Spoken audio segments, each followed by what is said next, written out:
Imaginez une chaude nuit de juillet 1937, juste à l'extérieur de Pékin. Les pierres anciennes du pont Marco Polo, Luguqiao, ont été témoins de siècles de paix et de conflits. Mais ce soir-là, elles sont sur le point d'assister à un événement qui va façonner le cours de l'histoire asiatique moderne. C'est l'histoire de l'incident du pont Marco Polo, l'étincelle qui a déclenché la Seconde Guerre sino-japonaise.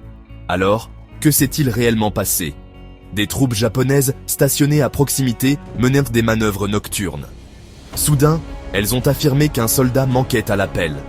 Utilisant cela comme prétexte, les Japonais ont exigé d'entrer dans la ville fortifiée de Wanping pour le rechercher. La garnison chinoise a refusé. Les tensions ont monté. Des coups de feu ont retenti dans l'obscurité. Personne ne sait qui a tiré la première balle, mais au lever du soleil, la situation avait dégénéré. Ce qui a suivi fut plus qu'une simple escarmouche. Les combats ont éclaté en une guerre brutale de 8 ans entre la Chine et le Japon, une guerre qui allait se fondre dans le conflit plus large de la Seconde Guerre mondiale. Des millions de personnes ont péri, des villes ont été rasées. Le traumatisme a marqué des générations. Mais pourquoi cet incident a-t-il eu une telle importance ? Pendant des années, le Japon avait occupé des parties du nord de la Chine. Le peuple chinois était divisé, mais s'unissait de plus en plus contre l'agression étrangère. Le pont Marco Polo est devenu la ligne à ne pas franchir. Quand les balles ont volé, la résistance chinoise s'est solidifiée.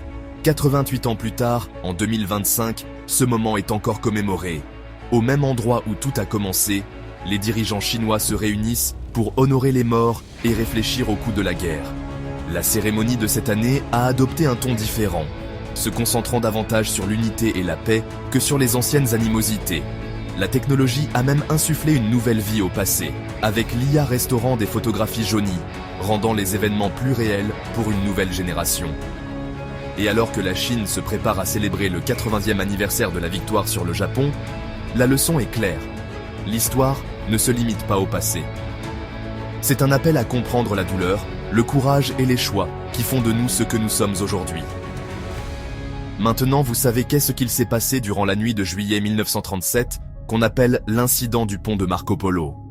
N'oubliez pas de vous abonner pour ne pas louper les prochaines vidéos et de mettre un petit pouce bleu pour me soutenir.